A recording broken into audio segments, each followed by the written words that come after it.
தமிழக வெற்றி கழக தலைவர் நடிகர் விஜய் வருகின்ற நாடாளுமன்ற தேர்தலை முன்னிட்டு முக்கிய அரசியல் தலைவர்களுடன் ஆலோசனை நடத்த தயாராக உள்ளதாக தகவல் வெளியாகி பரபரப்பை ஏற்படுத்தியுள்ளது. இதில் முக்கியமாக காங்கிரஸ் கட்சியின் முன்னணி தலைவர் ராகுல் காந்தியுடன் நேரில் சந்திக்க அவர் திட்டமிட்டுள்ளதாகவும் கூறப்படுகிறது. அதற்காக அவர் நேரம் கேட்டுள்ளதாகவும் தகவல் வெளியாகியுள்ளது.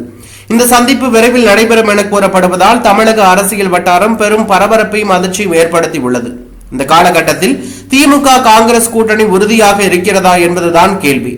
விஜய் கட்சி எதிர்காலத்தில் திமுகவுக்கு பதிலாக காங்கிரசுடன் கூட்டணி அமைக்க வாய்ப்பு உள்ளதா என்ற சந்தேகமும் எழுந்துள்ளது. சில காங்கிரஸ் மூத்த தலைவர்கள் கட்சிக்கு அதிகாரம் வேண்டும் என்றால் திமுக கூட்டணியிலிருந்து வெளியேறி அதிமுக அல்லது தமிழக வெற்றி கழகத்துடன் சேர வேண்டும் என மேலிடத்தை வலியுறுத்தி வரும் செய்திகளும் வெளியாகியுள்ளன. விஜய் ராகுல் காந்தி சந்திப்பு நடைபெறுமானால் அது ஒரு வியூக ரீதியான ஆலோசனையாக இருக்கும் என கூறப்படுகிறது. மேலும் சட்டமன்ற தேர்தலில் கூட்டணி அமைப்பது குறித்தும் திமுகவின் படைச்சொற்களுக்கு பதிலடி கொடுப்பது குறித்தும் தமிழகத்தில் வலுப்பெறும் புதிய அரசியல் கூட்டமைப்பை உருவாக்குவது குறித்தும் இந்த சந்திப்பில் விவாதிக்க வாய்ப்பு உள்ளதாக தகவல் வெளியாகியுள்ளது. இருப்பினும் இந்த சந்திப்பு குறித்து தமிழக காங்கிரஸ் தலைவர் செல்வ பெருந்தகை எனக்கு எந்த தகவலும் வரவில்லை, உங்களுக்கு தெரிந்த தகவல் எனக்கும் சொல்லுங்கள் என்று கூறியிருக்கிறார்.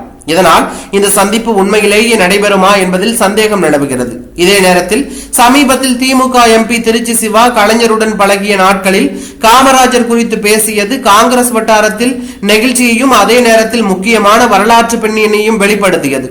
ஆனால் இது திமுக காங்கிரஸ் இடையே பழமையான ஒற்றுமையை மீண்டும் எடுத்துச் சொன்னது என அரசியல் விமர்சகர்கள் கருதுகிறார்கள். விஜய் அரசியல் களத்தில் அடிக்கடி ஆழமான பயணங்களை மேற்கொண்டு வருகிறார். அவர் எடுக்கும் ஒவ்வொரு முடிவும் அரசியல் கண்காணிப்பாளர்களால் கூர்மையாக கவனிக்கப்படுகிறது. ராகுல் காந்தி சந்திப்பு நடந்தால் அது விஜயின் அரசியல் பயணத்தில் ஒரு மைல்கல்லாக அமையும் என்பது உறுதி.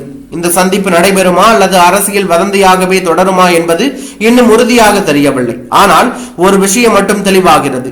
விஜய் அரசியலில் ஒரு சாதாரண பங்கேற்பாளராக அல்ல, ஒரு வியூக வடிவமைப்பாளராக தன்னை மாற்றிக் கொண்டு வருவதாக தகவல் வெளியாகி பரபரப்பை ஏற்படுத்தி உள்ளது.